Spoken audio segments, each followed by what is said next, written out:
नमस्कार दोस्तों, स्वागत है आप सभी का हमारे YouTube चैनल के ऊपर। देखिए दोस्तों, मैंने आपको भारतीय संविधान से रिलेटेड जो मोस्ट इंपॉर्टेंट क्वेश्चन आंसर का एक वीडियो प्रोवाइड करवाया था और उस वीडियो पर स्टूडेंट्स का काफ़ी अच्छा रिस्पांस मिला है। तो देखिए, उसका दूसरा वीडियो अपन इस वीडियो में बात करेंगे और इस वीडियो में भारतीय संविधान से रिलेटेड जो भी मोस्ट इंपॉर्टेंट क्वेश्चन बनते हैं वो सारे अपन इस वीडियो में कवर कर लेंगे, जो कि शेष रह गए हैं। पहले वाला जो वीडियो है उसकी लिंक आपको नीचे डिस्क्रिप्शन में मिल जाएगी, तो वहां से आप उस वीडियो को एक बार जरूर देख लेना। इन दोनों वीडियो में भारतीय संविधान से रिलेटेड सारे क्वेश्चन वो कवर हो चुके हैं। देखिए, आज का सेशन अपन शुरू करते हैं। आज का पहला क्वेश्चन है, लक्कादीव, मिनिको और अमनदीवी ये जो द्वीप हैं इनका नाम बदलकर लक्षद्वीप कर दिया है। ये तो आप सभी को पता है, लेकिन किस अधिनियम के द्वारा इनका नाम परिवर्तित किए के लक्षद्वीप किया गया था, यह आपको बताना है। तो देखिए, चार ऑप्शन आपके सामने दे रखे हैं। इसका करेक्ट आंसर कौन सा होगा? 1973।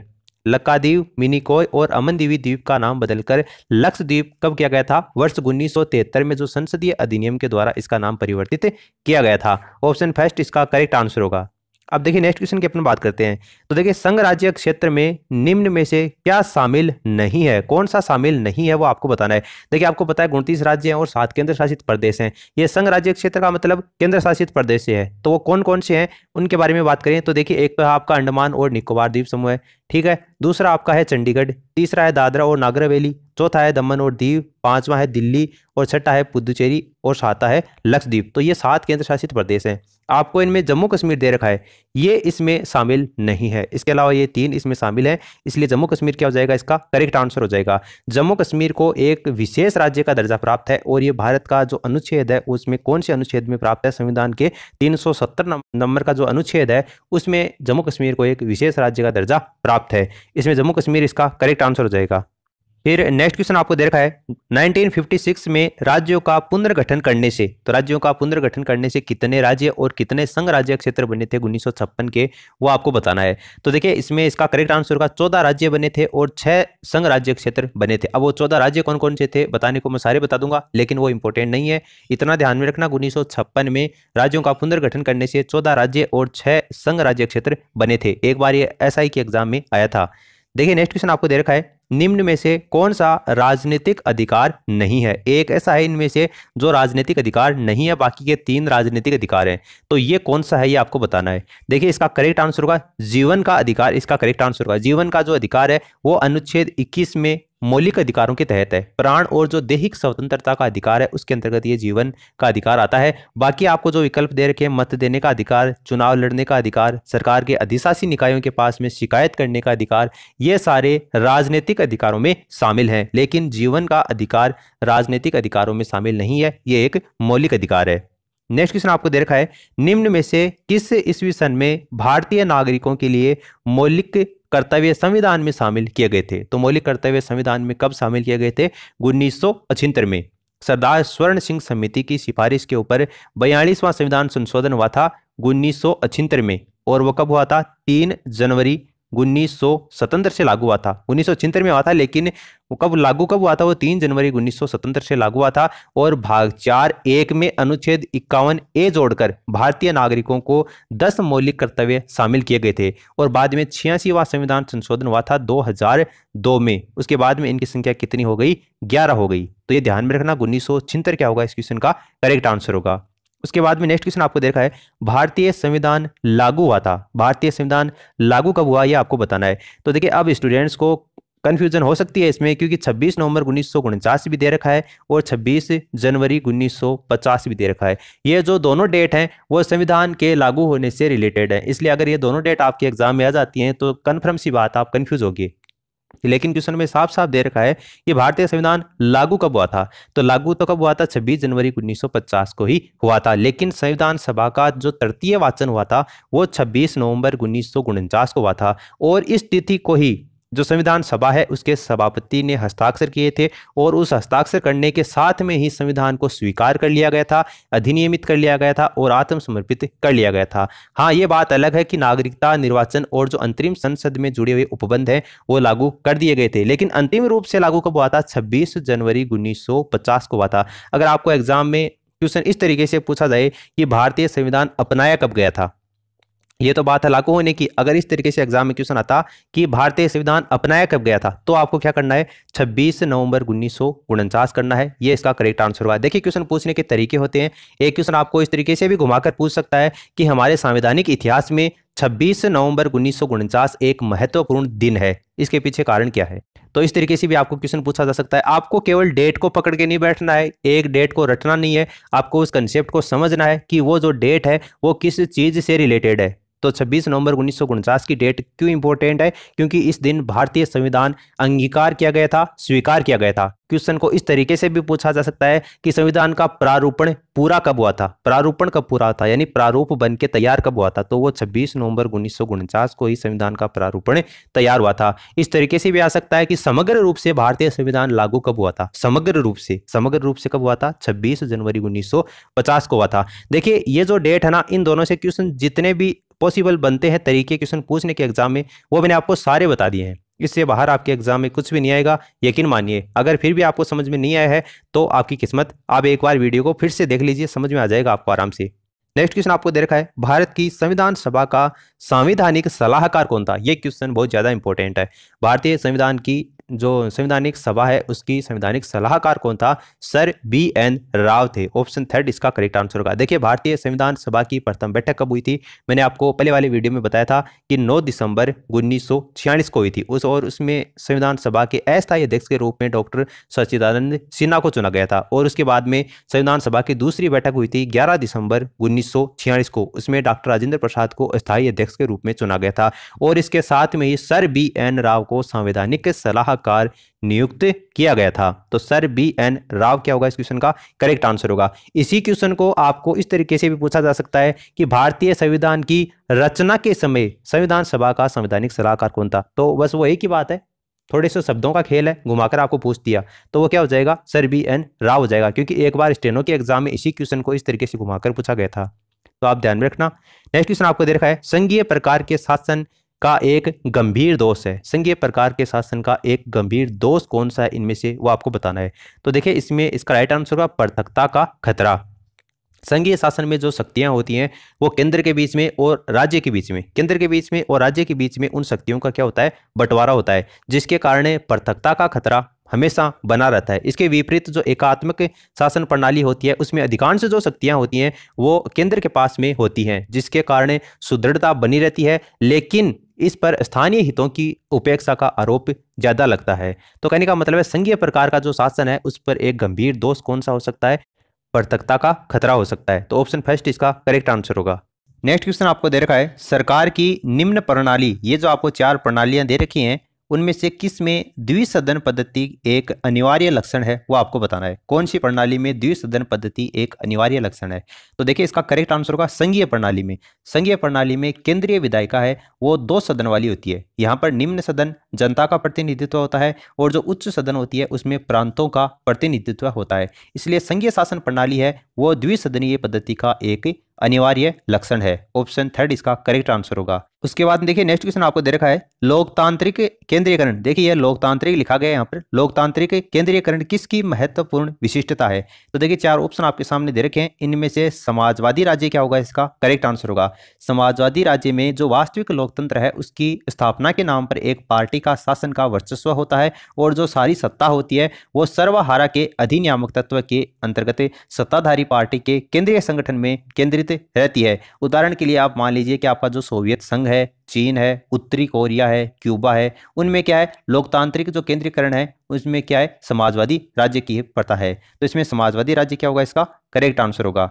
उसके बाद में आपको नेक्स्ट क्वेश्चन दे रखा है, भारत एक देश है। तो भारत एक क्या है, लोकतंत्र है। भारत एक लोकतंत्र है और लोकतंत्र शब्द का अंग्रेजी पर्यायवाची क्या होता है आप सभी को पता होगा, डेमोक्रेसी होता है। और इसकी उत्पत्ति किससे हुई है, ग्रीक भाषा का एक शब्द है जिसका नाम है डेमोस, उससे इस डेमोक्रेसी की उत्पत्ति हुई है। डेमोस का अर्थ क्या होता है, जनसाधारण। और इस शब्द में क्रेसी जो शब्द जोड़ा गया है, डेमोक्रेसी में जो क्रेसी शब्द जोड़ा गया है उसका अर्थ क्या होता है, शासन होता है, यानी कि जनसाधारण का शासन, यानी कि वो क्या है लोकतंत्र।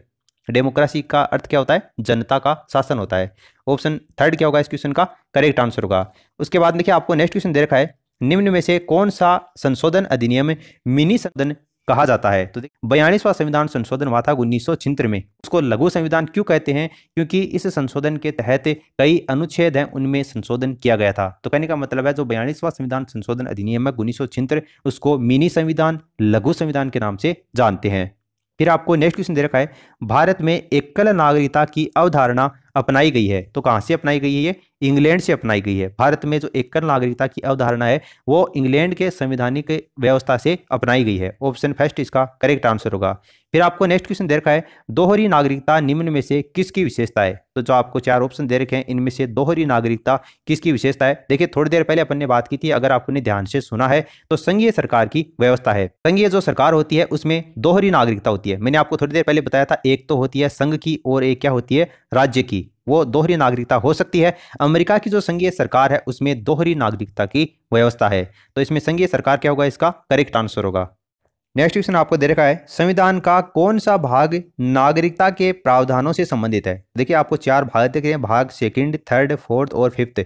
कौन सा भाग है जो नागरिकता के प्रावधानों से संबंधित है? तो भाग सेकंड में इसका उल्लेख किया गया है। भारतीय संविधान का जो भाग सेकंड है वो नागरिकता से संबंधित प्रावधान उसमें दे रखे हैं और अनुच्छेद 5 से लेकर 11 तक ये भाग सीमित है। तो इसमें आपका ऑप्शन फर्स्ट दे रखा है, ये इसका करेक्ट आंसर हो जाएगा। नेक्स्ट क्वेश्चन आपको दे रखा है, भारतीय संघवाद निकट है। तो भारतीय संघवाद है वो किसके निकट है? कनाडा के निकट है। ऑप्शन थर्ड इसका करेक्ट आंसर होगा। भारतीय संविधान सभा में अमेरिका या फिर स्विट्जरलैंड की संघीय प्रणाली है उसको न अपनाकर जो कनाडा है उसकी संघीय प्रणाली को अपनाया गया है। इसलिए अपन कह सकते हैं कि जो भारतीय संघवाद है वो कनाडा से निकट है। कनाडा इसका करेक्ट आंसर होगा। फिर आपको नेक्स्ट क्वेश्चन दे रखा है, भारतीय संविधान ने सुदृढ़ केंद्र के साथ में संघीय प्रणाली है वो कहां से ली गई है? तो देखिए इसकी संघीय प्रणाली है वो कनाडा से ली गई है। अभी अपन ने बात की है भारतीय जो संघवाद है वो कनाडा के निकट है, इसलिए संघीय प्रणाली है वो भी कहां से ली गई है? कनाडा से ही ली गई है। फिर आपको नेक्स्ट क्वेश्चन दे रखा है, भारतीय संविधान ने भारतीय महासंघ की योजना किस के संविधान से ली है? तो देखिए इसका राइट आंसर होगा कनाडा के संविधान से ली है। कनाडा का जो संविधान है वो सशक्त केंद्र के साथ में संघात्मक स्वरूप को वहां पर अपनाया गया है। हालांकि भारत में भी जो संघीय व्यवस्था है उसको अपनाया गया है, लेकिन अमेरिका का जो संविधान है उसी की तरह है दोहरी नागरिकता का जो प्रावधान है वो भारत देश के हित में नहीं अपनाया गया है। इसलिए कनाडा क्या होगा? इस क्वेश्चन का करेक्ट आंसर होगा। नेक्स्ट क्वेश्चन आपको दे रखा है, विधि का शासन। विधि का शासन की जो संकल्पना है वो कहाँ की संवैधानिक प्रणाली की एक विशिष्ट विशेषता है? तो देखिए इसका करेक्ट आंसर होगा ब्रिटेन। फिर आपको नेक्स्ट क्वेश्चन दे रखा है, भारत के संविधान का निर्माता किसे माना जाता है? तो देखिए भारतीय संविधान का निर्माता डॉक्टर भीमराव अंबेडकर को माना जाता है, क्योंकि प्रारूप निर्मात्री समिति के अध्यक्ष यही थे। भारतीय संविधान के निर्माता डॉक्टर BR अम्बेडकर को माना जाता है। उन्हीं के नेतृत्व में अंतिम रूप से संविधान का प्रारूपण तैयार हुआ था। ऑप्शन सेकंड इसका करेक्ट आंसर होगा। फिर देखिए नेक्स्ट क्वेश्चन आपको दे रखा है, निम्न में से कौन भारतीय संविधान की प्रारूपण समिति के सदस्य नहीं थे? कौन से नहीं थे वो आपको बताना है। तो देखिए ये जो क्वेश्चन है वो गलत है। गलत क्यों है? क्योंकि देखिए एग्जाम में इसी तरीके से एक क्वेश्चन है वो पूछा गया था और बाद में जब आंसर की जारी की गई थी तो इसके ऊपर स्टार मार्क किया गया था। तो आपको इसी तरीके से मैंने प्रोवाइड करवाया है। इसलिए गलत क्यों है इसके पीछे मैं आपको कारण बता देता हूँ। ये मैंने इसीलिए यहाँ पर इसलिए लिखा है क्योंकि अगर आपको फिर से कहीं ऐसा क्वेश्चन देखने को मिले तो आपको कन्फर्म जो मैं आपको अभी बात आगे बताने जा रहा हूँ वो आपके दिमाग में वहां पर रिमाइंड हो जाएगी और ये आप कभी नहीं भूलोगे। देखिए इसके पीछे कारण ये है कि भारतीय संविधान की जो प्रारूपण समिति है उसके कौन कौन से सदस्य नहीं थे, पहले तो आप वो देख लीजिए। इसमें जो गोपालाचारी आयंकर है एक तो ये सदस्य नहीं थे, इसके अलावा डॉक्टर जो राजेंद्र प्रसाद है ये भी सदस्य नहीं थे। इसलिए 2 ऑप्शन इसके करेक्ट आंसर हो गए। इसलिए इस क्वेश्चन के आंसर की में स्टार मार्क लगा हुआ था। अब देखिए भारतीय संविधान की जो प्रारूप समिति है उसमें 7 सदस्य थे। उसमें 7 सदस्य कौन कौन से थे? एक तो डॉक्टर भीमराव अम्बेडकर है जिसको BR अम्बेडकर के नाम से जानते हैं, ये थे। दूसरे थे अलादी कृष्णा स्वामी, तो ये एक सदस्य थे। इसके अलावा जो KM मुंशी हैं ये तीसरे सदस्य थे। और चौथे सदस्य कौन थे? BL मित्रा थे। BL मित्रा। और 5वें सदस्य थे गोपाला स्वामी आयंकर। गोपालाचारी आयंकर नहीं थे, गोपाला स्वामी आयंकर थे। और छठे सदस्य कौन थे? मोहम्मद सादुल्ला खान। तो ये थे। इसके अलावा एक और सदस्य थे DP खेतान। तो इस तरीके से 7 प्रारूप समिति के सदस्य थे। इसमें गोपालाचारी आयंकर नहीं थे और राजेंद्र प्रसाद भी नहीं थे। इसलिए ऑप्शन थर्ड और फोर्थ दोनों क्या होगा इस क्वेश्चन का करेक्ट आंसर होगा। तो इसको आप ध्यान में रखना थोड़ा। नेक्स्ट क्वेश्चन आपको दे रखा है, भारतीय संविधान के आधारभूत अभिलक्षा कौन से हैं जिन्हें अनुच्छेद 368 के अंतर्गत संशोधित नहीं किया जा सकता? तो ये क्वेश्चन थोड़ा सा टिपिकल क्वेश्चन है। आप पहले वीडियो को पॉज कीजिए क्योंकि ऑप्शन थोड़े बड़े हैं, उसके बाद में मैं आपको इसका राइट आंसर बताता हूं। तो देखिए आप वीडियो को पॉज करके देख लेना। इसका करेक्ट आंसर कौन सा होगा? ऑप्शन फोर्थ होगा। संप्रभुता, भूभागीय अखंडता, संघीय प्रणाली, न्यायिक समीक्षा और शासन की संसदीय प्रणाली, ये इसका करेक्ट आंसर होगा। भारतीय संविधान के जो आधारभूत लक्षण है उसमें संप्रभुता, भूभागीय अखंडता और ये जो आपको ऑप्शन 4 दे रखे हैं ये सभी शासन की संसदीय प्रणाली में शामिल थे और इन्हें अनुच्छेद 368 के अधीन संशोधित नहीं किया जा सकता। SR बम्बई केस में उच्चतम न्यायालय ने इन्हें संविधान के आधारभूत लक्षणों में शामिल किया था। तो ऑप्शन 4 क्या होगा, इसका करेक्ट आंसर होगा। नेक्स्ट क्वेश्चन आपको दे रखा है, हमारे संविधान में न्यायिक समीक्षा की जो धारणा है वो किस देश के संविधान से ली गई है। तो देखिए इंपॉर्टेंट क्वेश्चन है, इसका करेक्ट आंसर होगा USA के संविधान से ली गई है। USA यानी कि जो अमेरिका का संविधान है वहां से भारतीय संविधान के जो निर्माता हैं उन्होंने न्यायिक समीक्षा की अवधारणा ली है। इसके अलावा जो मौलिक अधिकार हैं वो लिए हैं, संविधान की सर्वोच्चता ली है, उपराष्ट्र से संबंधित जो व्यवस्था है वो भी उसने USA के संविधान से ग्रहण की है। न्यायिक पुनरावलोकन, राष्ट्रपति और उच्चतम न्यायालय के जो न्यायाधीश हैं उनको हटाने की प्रक्रिया भी USA के संविधान से ही ली गई है। तो इसमें USA क्या होगा, इस क्वेश्चन का करेक्ट आंसर होगा। उसके बाद देखिए नेक्स्ट क्वेश्चन आपको दे रखा है, विश्व में सबसे बड़ा संविधान किस देश का है। तो विश्व में जो सबसे बड़ा संविधान है वो अपने प्यारा भारत का है। ऑप्शन फर्स्ट इसका करेक्ट आंसर होगा। विश्व में सबसे बड़ा लिखित संविधान भारत का संविधान है और इसमें कितने अनुच्छेद हैं, 395 अनुच्छेद हैं, 8 अनुसूचियां हैं और वर्तमान में बात करें तो 395 अनुच्छेद और कितनी अनुसूचियां हैं, 12 अनुसूचियां हैं। मूल में इतने थे और वर्तमान में इतने हैं। नेक्स्ट क्वेश्चन आपको दे रखा है, किस राज्य के मामले में संसद संघीय सूची में दिए गए विषयों पर केवल राज्य से परामर्श करके ही विधि निर्माण कर सकती है। तो देखिए इसका करेक्ट आंसर होगा जम्मू और कश्मीर। संविधान का अनुच्छेद 370 के तहत संसद की जो संघ सूची और जो समवर्ती सूची है उसके विषय के ऊपर जम्मू कश्मीर राज्य के मामले में केवल राज्य सरकार से परामर्श करके ही विधि का निर्माण कर सकती है। तो इसमें आपका जो ऑप्शन थर्ड दे रखा है ये इसका करेक्ट आंसर होगा। नेक्स्ट क्वेश्चन आपको दे रखा है, संघ यानी कि जो संघीय सूची है उसमें कितनी मदें हैं। तो देखिए इसके अंतर्गत 97 मदें हैं। विधायी विषयों के अनुसार संविधान की जो 7वीं अनुसूची है उसमें 3 सूचियों को विभाजित किया गया है और वो 3 सूचियां कौन कौन सी हैं, एक तो आपकी संघ सूची जिसके अंतर्गत 97 विषय हैं, एक है राज्य सूची जिसमें 66 विषय हैं और एक है समवर्ती सूची जिसमें 47 विषय हैं। तो ये आप थोड़ा सा ध्यान में रखना, 97 क्या होगा, इसका करेक्ट आंसर होगा। फिर आपको नेक्स्ट क्वेश्चन दे रखा है, स्थानीय सरकारें आधार हैं। तो स्थानीय सरकारें किसका आधार है, लोकतंत्र का आधार है। ऑप्शन थर्ड इसका करेक्ट आंसर होगा। स्थानीय सरकारों का आधार लोकतंत्र होता है क्योंकि लोकतंत्र को जीवंत बनाने के लिए लोगों की सहभागिता आवश्यक होती है। पंडित जवाहरलाल नेहरू ने यह कहा था कि गांव के लोगों को अधिकार सौंपने चाहिए, उनको काम करने दो, चाहे वो हजारों गलतियां करें, इससे डरने की आवश्यकता नहीं है। तो जो स्थानीय सरकारें होती हैं वो लोकतंत्र का आधार होती हैं। फिर देखिए नेक्स्ट क्वेश्चन आपको दे रखा है, स्वतंत्र भारत में निम्न में से कौन सी प्रणाली लोकतंत्र के वास्तविक आधार के विपरीत जाती है। तो इनमें से कौन सी है जो कि लोकतंत्र के वास्तविक आधार से विपरीत जाती है। देखिए जाति व्यवस्था क्या होगा, इस क्वेश्चन का करेक्ट आंसर होगा। स्वतंत्र भारत के संबंध में यह परिकल्पना दी गई थी कि लोकतांत्रिक शासन व्यवस्था की स्थापना के बाद में जाति व्यवस्था का जो प्रभाव है वो समाप्त हो जाएगा, लेकिन स्वतंत्रता के 6 दशक के बाद भी जाति व्यवस्था भारतीय राजनीति से घनिष्ठ संबंध स्थापित किए हुए है, जो लोकतंत्र के वास्तविक आधार के बिल्कुल विपरीत है। तो जाति व्यवस्था क्या होगा, इस क्वेश्चन का करेक्ट आंसर होगा। नेक्स्ट क्वेश्चन आपको दे रखा है, लोकतांत्रिक प्रणाली के लिए निम्न में से कौन सा तत्व आवश्यक है। तो देखिए लोकतांत्रिक प्रणाली के लिए स्वतंत्र और निष्पक्ष चुनाव आवश्यक है, अवसर की समानता आवश्यक है और अधिकारों का संरक्षण भी आवश्यक है। इसलिए उपरोक्त सभी इसका करेक्ट आंसर होगा। किसी भी देश की लोकतांत्रिक प्रणाली की स्थापना के लिए ये तीनों तत्व आवश्यक हैं। ऑप्शन 4 इसका करेक्ट आंसर होगा। नेक्स्ट क्वेश्चन आपको दे रखा है, किस प्रकार की सरकार निष्पक्ष और स्वतंत्र चुनाव के ऊपर आधारित होती है जिसमें तत्कालीन सत्ताधारियों के हारने का निष्पक्ष उचित अवसर हो। तो देखिए इसका राइट आंसर होगा लोकतांत्रिक सरकार निष्पक्ष और स्वतंत्र चुनाव के ऊपर आधारित होती है जिसमें तत्कालीन सत्ताधारी के हारने का निष्पक्ष उचित अवसर होता है। तो लोकतांत्रिक इसका करेक्ट आंसर होगा।